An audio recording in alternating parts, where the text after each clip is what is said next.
Hi again, everyone. We're going to start chapter 4, and chapter 4 will actually be broken up into two different videos. We're going to do 4.1 and 4.2, and then we'll do another video for 4.3 and 4.4, I believe. But anyway, chapter 4 starts with exponents, integer exponents. And we talked about exponents a little bit back in the review section, where we did things like 2 cubed or 4 squared. Here we're talking about exponents on variables, on different letters. So there are a bunch of rules that go along with exponents, and so I'm going to do some examples, and I'll have the rules across the top on each slide. So when you multiply like bases, so here that would be your a's across on the rule, then you add your exponents. A to the x times a to the y becomes a to the x plus y. You just add your exponents together. Now, if we have numbers in front, like for instance on this first one, we have a -7 and a 6. Those still just multiply. They're just multiplying two numbers. So the 6 and the 7 make a -42. But the x squared and the x to the 8th are multiplied. And so we would make that x to the 2 plus 8. Or I'd have -42 x to the 10th. So with like bases, you add your powers. On the second one, the -5 and the 5 that are sitting in front, again, just multiply. That's just -25. But the x's have a 2 and a 6 on them. The y's have a 7 and a 6 on them. So you just add those powers together to get -25 x to the 8th, y to the 13th. And you're just adding the powers. Now, you could do this without letters, like for instance on this third one, you have 3 to the 5th times 3 to the 9th. The base is 3 on both of them. And so since you have a base of 3 on both, this is the same thing as 3 raised to the 5 plus 9. Or 3 to the 14th. Now, what 3 to the 14th is, I don't know, but you could type it in the calculator if you really wanted to. But if you have like bases that are multiplied, you add your powers. The second rule is if you have like bases that are divided, you subtract your powers. And so if you have a bigger power on the top, when you subtract them, you do the top one minus the bottom one. If you have a bigger power on the bottom, you do the bottom one minus the top one, and you leave it on the bottom of the fraction. So that's the rule here. Again, the numbers in front just act like regular numbers in front. So this 4x cubed divided by 8x squared, I just go, 4 goes into 8 2 times. And so there's a 2 on the bottom. But my power on the x's, the 3 is bigger than the 2. So if it's bigger for the 3, I leave it on the top. And 3 minus 2 is 1. And usually we don't write a 1 power on there, so we'll just make it x over 2.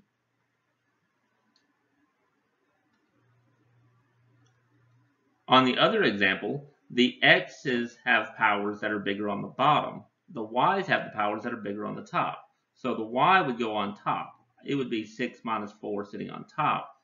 The x's would be 6 minus 4 on the bottom. You subtract your powers and you put the subtracted powers wherever the bigger number is. And so this will leave us with a y squared on top and an x squared on the bottom. And so that's rule number 2. Subtract your powers if you have like bases that are divided.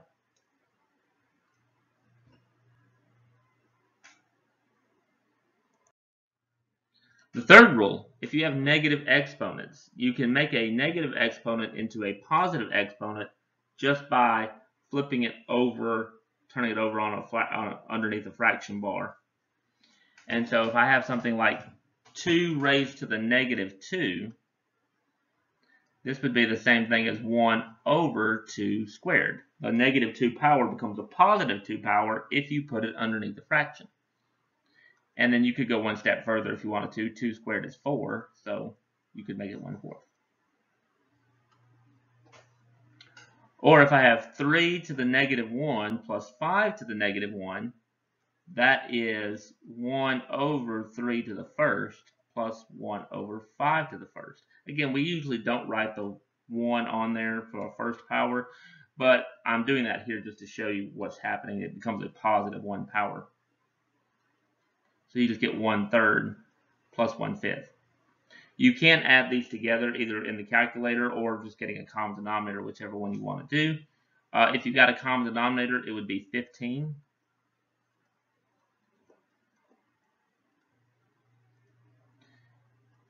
To go from 3 to 15, you multiply times 5. So I have to do that on top as well. So 1 times 5 would give me a 5 on top. And to go from this 5 to this 15, I'm multiplied by 3. So I'd have to do the same thing on top with the 1.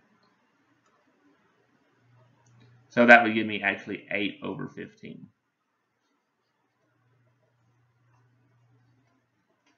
Now, the third example is kind of a hodgepodge of what's going on the first few rules.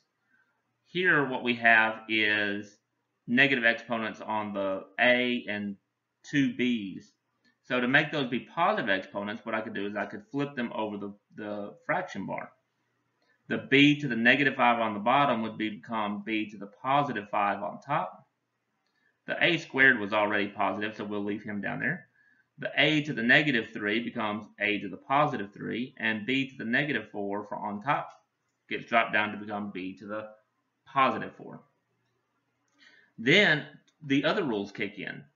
The a squared and the a cubed, that is like bases that are multiplied. So these two use rule number 1 to say that that is a to the 2 plus 3. The b's use rule number 2. There's a b on top and a b on bottom. That's like bases that are divided. So I subtract the powers. So I'd have 5 minus 4. So I'd have b to the first power, or just b on top, and on bottom I'd have a to the 5th. Now you might wonder, which rule should you use first when you're talking about exponents? It doesn't matter. They are completely independent of each other. So if you wanted to subtract them with the negative numbers on there, it would actually be okay.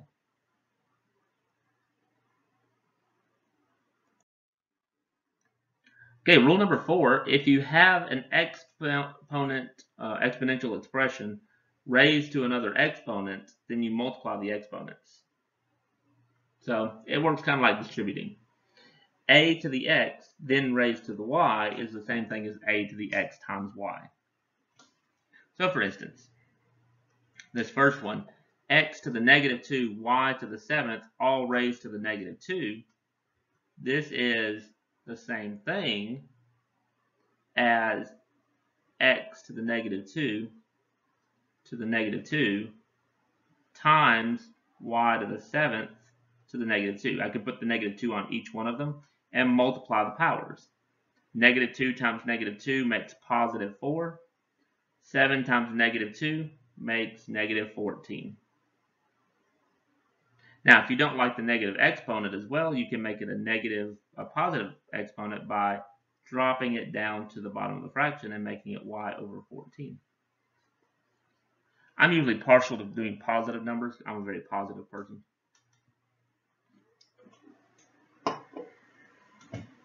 Okay.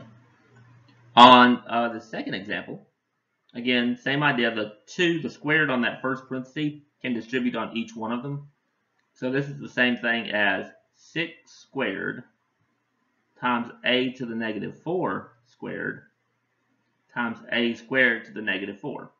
We multiply our exponents. The 6 squared, don't make that 12. That is 6 times 6, which is 36. So we'll have a 36, a to the negative 8, a to the negative 8.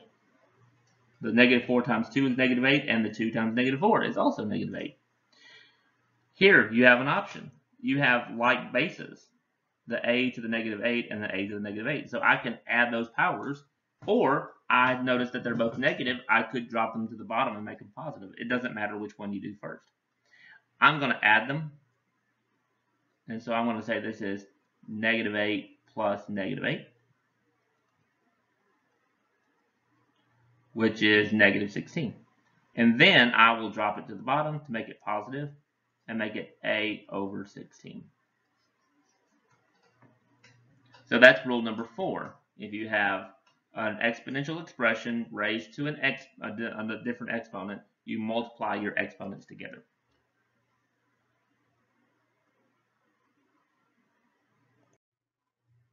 So let's do a combination of all these rules kind of together. What if we have 4xy times y to the 5th over 24x squared y to the 7th? Like I mentioned, it doesn't matter which rules you do what, when, and where. So on the top part, what I might notice is that the y to the first power and the y to the 5th power are like bases. And I'll add those powers together. So I'm going to rewrite this as 4xy to the 1 plus 5.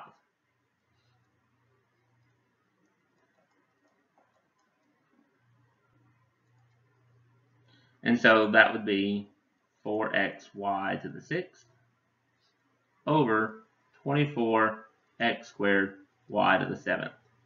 Now again, the numbers in the front are treated just like numbers. 4 goes into 24 6 times. So there's a 6 on the bottom. Now, everything else is divided. You have like bases that are divided. The x on top and the x squared on bottom, the y to the 6th and the y to the 7th on the bottom. On both of those letters, the higher power is on the bottom. So we'll have the 6 on the bottom, you have an x to the 2 minus 1, and a y to the 7 minus 6. All of that's on the bottom. If you pull it all to the bottom, you have to put an understood 1 on top. That 1 comes from the fact that if you divide 4 into itself, you go 1 time, and 4 into 24 goes 6 times. And so my answer is 1 over 6xy.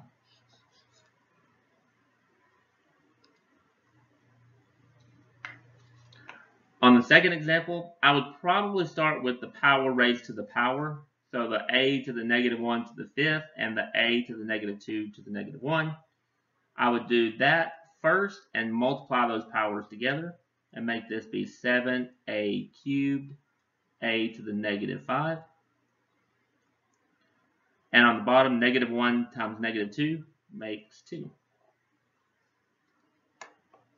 So here, now you could do like bases on the top that are multiplied and add the powers, or you could do one of the ones on top minus the one on the bottom for being divided. Again, it doesn't matter. I'm going to do the top part first and say this is 7a to the 3 plus negative 5.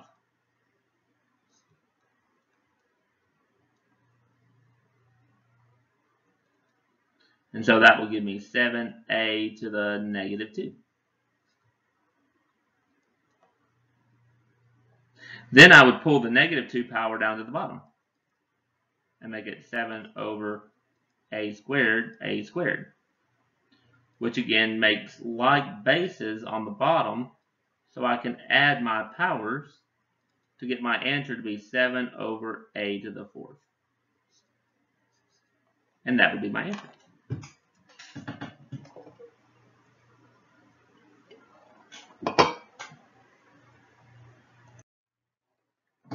Okay, the last rule for exponents is that if you have any base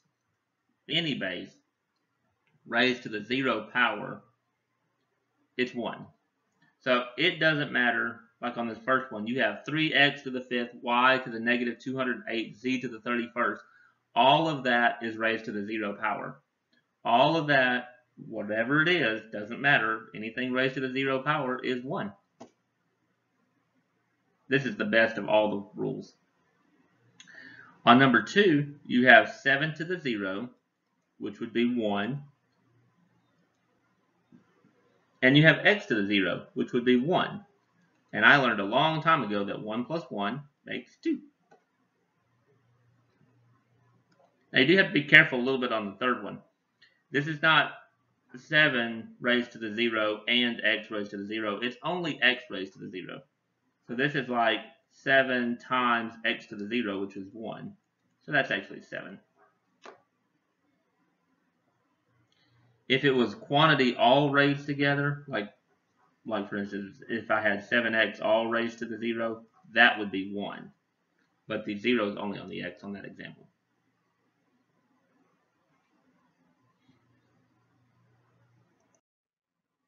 Okay, 4.2 is going back to like terms like we were talking about at the end of the review chapter.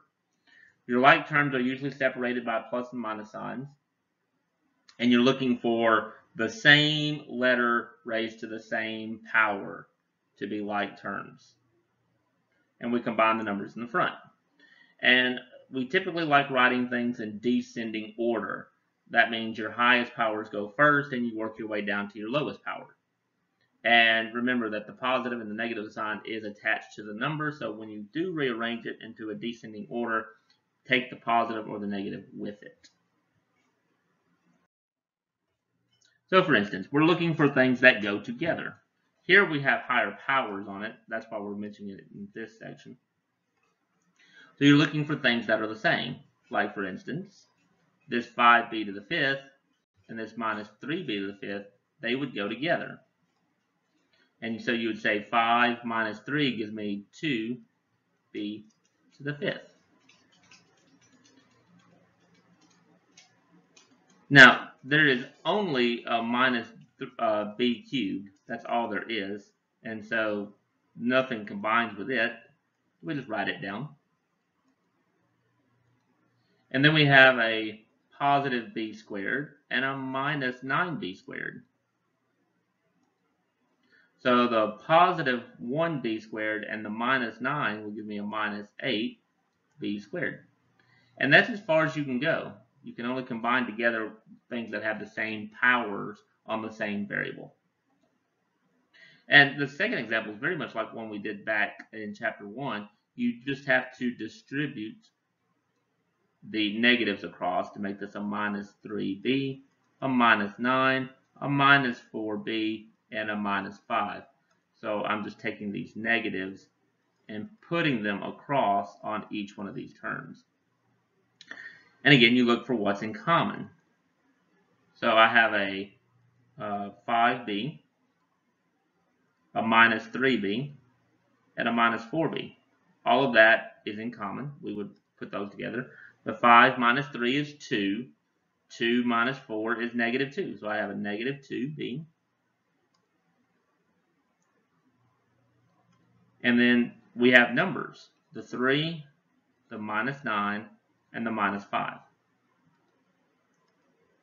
So the 3 minus 9 is negative 6. Minus 5 would be negative 11. And again, that's as far as you can go. That's all that we have in common.